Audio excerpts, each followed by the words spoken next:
പ്രിയപ്പെട്ട സഹോദരി സഹോദരന്മാരെ, സുഹൃത്തുക്കളെ, വളരെ അസാധാരണമായ ഒരു സമരമുഖത്താണ് നമ്മളിന്ന് ഒത്തുകൂടിയത്. ദുരന്തത്തിനിരയായ ഒരു ജനത തങ്ങൾക്ക് നീതി ലഭിക്കണം എന്നാവശ്യപ്പെട്ടുകൊണ്ട് സമരം നടത്തുന്നത് അത്ര സാധാരണമായ ഒരു കാര്യമാണ്.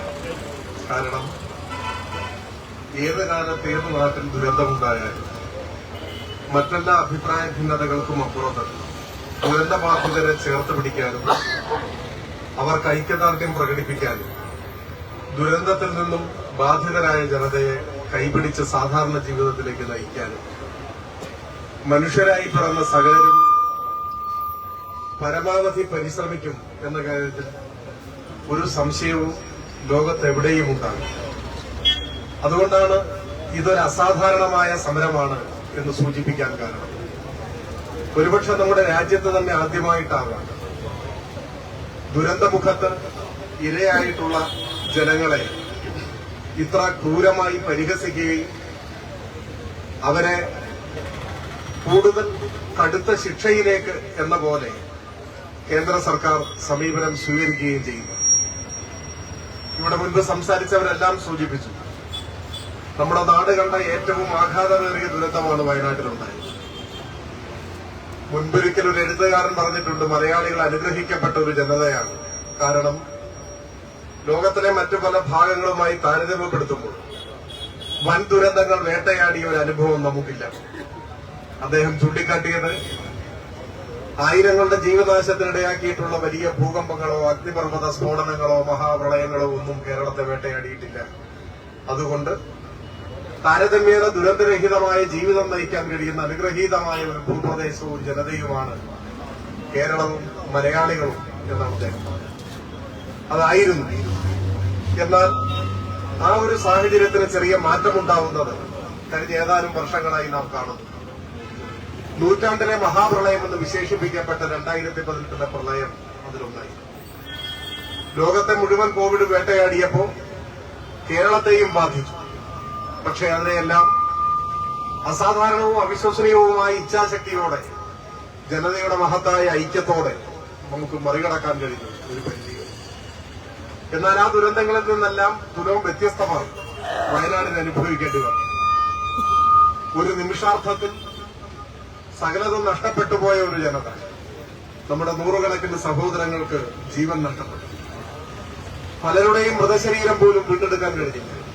കണ്ണടച്ച് തുറക്കുന്ന സമയം കൊണ്ട് ദുരന്തം നമ്മുടെ നിത്യജീവിതത്തിൽ ഒരു യാഥാർത്ഥ്യമെന്ന പോലെയായി മാറി. പക്ഷെ ആ ദുരന്തത്തിന്റെ നാളുകളിലും മലയാളിയുടെ ഇച്ഛാശക്തിയും ഐക്യവും ആ ദുരന്തത്തെ അതിജീവിക്കാനും ബാധിതരെ പുനരധിവസിപ്പിക്കുവാനുമുള്ള പ്രവർത്തനങ്ങൾക്ക് കരുത്തു പകർന്നു. ആ ഘട്ടത്തിലാണ് പ്രധാനമന്ത്രി തന്നെ ഇങ്ങോട്ട് വന്നത്. പ്രധാനമന്ത്രി ഇങ്ങോട്ട് വരുന്നു എന്ന് കേട്ടപ്പോൾ ചിലരെല്ലാം കരുതിയത് അദ്ദേഹം ഹെലികോപ്റ്ററിലോ മറ്റോ ഒരു വാനനിരീക്ഷണം നടത്തി മടങ്ങിപ്പോകും എന്നാണ്. പക്ഷെ അങ്ങനെയല്ല. അദ്ദേഹം ദുരന്തഭൂമിയിലേക്ക് നേരിട്ട് വന്നു. സാമാന്യേന സമയം ചെലവഴിച്ചു. ദുരന്തത്തിന്റെ ആഴം നേരിട്ട് മനസ്സിലാക്കാൻ അദ്ദേഹത്തിന് കഴിഞ്ഞു. അതിനുശേഷം ഇവിടെ ചേർന്ന പ്രത്യേക യോഗത്തിലും അദ്ദേഹം സംബന്ധിച്ചു. നേരിട്ട് കണ്ട് ദുരന്തത്തിന്റെ ആഴം മനസ്സിലാക്കുകയും അതിന്റെ വിശദാംശങ്ങൾ വസ്തുതാപരമായ വിവരണത്തിലൂടെ ആ യോഗത്തിൽ നിന്ന് അദ്ദേഹത്തിന് മനസ്സിലാക്കാൻ കഴിയുകയും ചെയ്തു. അദ്ദേഹം ദുരന്തബാധിതരായ പരിക്കേറ്റ് ആശുപത്രിയിൽ കിടക്കുന്നവരെ സന്ദർശിച്ചു. ഉറ്റവരെയും ഉടയവരെയും എല്ലാം നഷ്ടപ്പെട്ട ആ കുഞ്ഞിനെ ലാളിക്കുന്നതിന്റെ ചിത്രം ദേശീയ മാധ്യമങ്ങളിൽ വന്നു. ഒരു വേള മലയാളികൾ കക്ഷി രാഷ്ട്രീയത്തിന് അതീതമായി ചിന്തിച്ചു, മോദിയും ഒരു മനുഷ്യനായി മാറിയോ? മോദിയെയും ഒരു മനുഷ്യനാക്കി മാറ്റാൻ വയനാട്ടിലെ ദുരന്തത്തിന് സാധിച്ചു എന്ന് ചിലരൊക്കെ പറഞ്ഞു.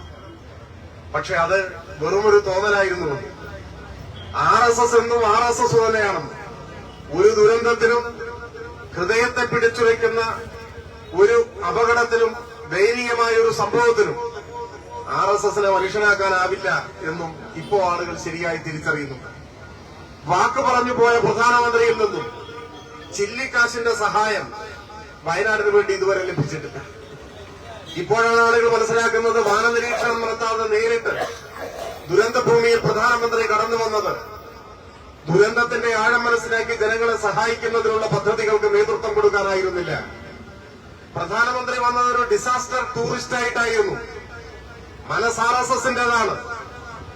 ചലനമറ്റ മൃതശരീരങ്ങളും നാടിനെ തകർക്കുന്ന ദുരന്തവും ആസ്വദിക്കുന്ന മാനസികാവസ്ഥയാണ് മനുഷ്യവിരുദ്ധതയുടെ രാഷ്ട്രീയ പ്രത്യയശാസ്ത്രം ഉയർത്തിപ്പിടിക്കുന്ന സംഘപരിവാരത്തിനും RSSനും ഉള്ളത്. അദ്ദേഹം ആസ്വദിക്കാൻ വന്നതായി.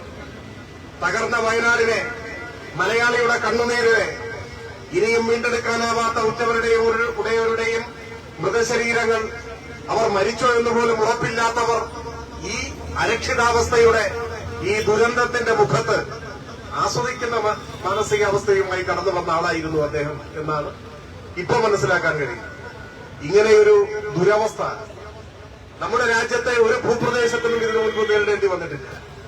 ഇവിടെ ഇപ്പൊ സൂചിപ്പിക്കുകയുണ്ടായി, മറ്റു പല സംസ്ഥാനങ്ങളെയും വയനാട്ടിലെ ദുരന്തവുമായി താരതമ്യപ്പെടുത്തുമ്പോൾ താരതമ്യേന ആഘാതം കുറഞ്ഞ ദുരന്തങ്ങളെ കേന്ദ്ര സർക്കാർ എങ്ങനെയാണ് സമീപിച്ചത്? മഹാരാഷ്ട്രയ്ക്ക് 1500 കോടിയോ മറ്റുമാണ് സഹായം. കർണാടകയ്ക്ക് 1000 കോടിയോളം രൂപ സഹായം. ആസാമിന് 800 കോടിയോളം എന്നാണ് കേട്ടത്. ബീഹാറിന് 11,000 കോടിയാണ്. ആർക്കും സഹായം കൊടുക്കുന്നതിന് നമ്മൾ എതിരല്ല. എല്ലാവരും സഹായം അർഹിക്കുന്നു. എന്നാൽ കേരളം, വയനാട് കൂടുതൽ അർഹിക്കുന്നു. കാരണം കൂടുതൽ ജീവനാശമുണ്ടായത്, വസ്തുവകകൾ നഷ്ടപ്പെട്ടത്, കൂടുതൽ തകർന്നു പോയത് നമ്മളാണ്. അപ്പോ കൂടുതൽ ന്യായമായും പരിഗണന അർഹിക്കുന്ന ഒരു ഭൂപ്രദേശവും ജനതയുമാണ് നമ്മുടെ. പക്ഷെ നാം ക്രൂരമായി അവഗണിക്കപ്പെട്ടു. ചില്ലിക്കാശ് പോലും തരുന്നില്ല. മറ്റെല്ലാവരെയും പരിഗണിക്കുന്നു. രാഷ്ട്രീയമായ പകപോക്കലാണ്. സംഘപരിവാരത്തിന്റെ വിഷലിപ്തമായ വർഗീയ രാഷ്ട്രീയത്തെ ജീവൻ കൊടുത്തും പ്രതിരോധിക്കുന്ന മതനിരപേക്ഷ രാഷ്ട്രീയ ഭൂമികയാണ് ഈ കേരളം എന്നതുകൊണ്ട് ഹൃദയശൂന്യമായ സംഘപരിവാരത്തെ പടിക്ക് പുറത്തു നിർത്തുന്ന ഒരു പ്രബുദ്ധ ജനതയാണ് ഈ നാട്ടിലുള്ളത് എന്നതും ആ രാഷ്ട്രീയമായ പക തീർക്കാനുള്ള അവസരമായി ഈ ദുരന്തത്തെ ഉപയോഗിക്കുകയാണ്. മനുഷ്യരായി പിറന്നവരാരും പക തീർക്കാനുള്ള സന്ദർഭമായി ദുരന്തത്തെ ഉപയോഗിക്കില്ല. പക്ഷെ RSS ഉപയോഗിക്കും. RSSകാരനായ പ്രധാനമന്ത്രിയും അത് ഉപയോഗിക്കുന്നു എന്നാണ് കാണുന്നത്. ഇന്ത്യൻ പ്രധാനമന്ത്രി ഇന്ന് ലോകത്തിലെ മറ്റു രാജ്യങ്ങളുടെ ഭരണാധികാരികളുമായി താരതമ്യപ്പെടുത്തിയാൽ ഏറ്റവും ഹൃദയശൂന്യനാണ് എന്ന് തെളിയിച്ചിരിക്കുകയാണ്. മനുഷ്യരൂപം മാത്രമേ ഇന്ത്യൻ പ്രധാനമന്ത്രിക്കുള്ളൂ. മനുഷ്യന്റെ മനസ്സില്ല, മനുഷ്യത്വവും. അത് തിരിച്ചറിയാനുള്ള ഒരു അവസരമായി ഈ ദുരന്തം മാറി എന്ന് മാത്രമേ. ഇപ്പോ ഇവിടെ സൂചിപ്പിച്ചു, ആ ദുരന്ത സമയത്ത് വ്യോമ നിരീക്ഷണം നടത്താനും മൃതശരീരം കണ്ടെത്താനുമൊക്കെ ഉപയോഗിച്ച ഹെലികോപ്റ്ററുകളുടെ വാടകയായി 150 കോടിയോളം രൂപ ഈടാക്കാൻ പോവുകയാണ്. 150 കോടിയോളം രൂപ. ഹെലികോപ്റ്ററിന്റെ വിലയല്ല, ഏതാനും ചില ദിവസങ്ങളിലെ വ്യോമ നിരീക്ഷണത്തിന്റെ വാടക. ചുരുക്കി പറഞ്ഞാൽ വയനാട്ടിലെ ദുരന്തത്തെ ഒരു അവസരമായെടുത്ത് അതുവഴി വരുമാനം ഉണ്ടാക്കാനാണ് കേന്ദ്ര സർക്കാർ ശ്രമിക്കുന്നത്. ഇതൊന്നും മനുഷ്യർക്ക് യോജിച്ച കാര്യമേയല്ല.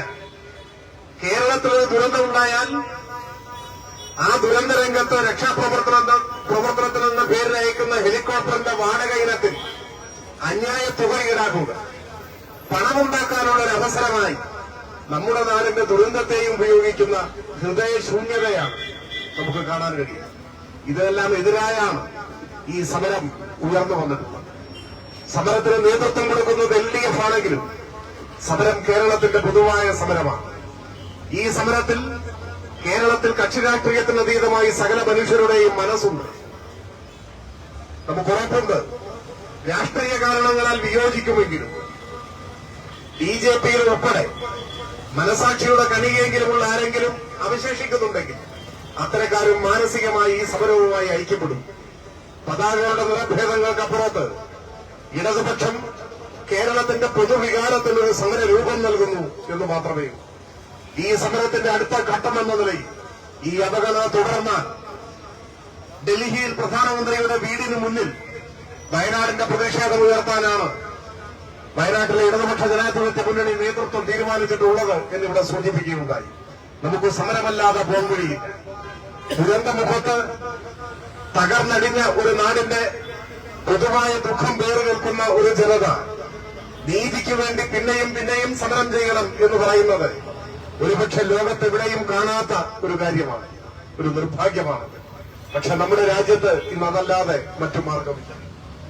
ഈ ജനതയുടെ വികാരത്തോടൊപ്പം വയനാടിന്റെ നീതിക്ക് വേണ്ടി പോരാട്ടത്തിന് നേതൃത്വം കൊടുക്കേണ്ട ധാർമ്മികവും രാഷ്ട്രീയവുമായ ഉത്തരവാദിത്വം ഇവിടുത്തെ ലോക്സഭാംഗത്തിനുണ്ട്.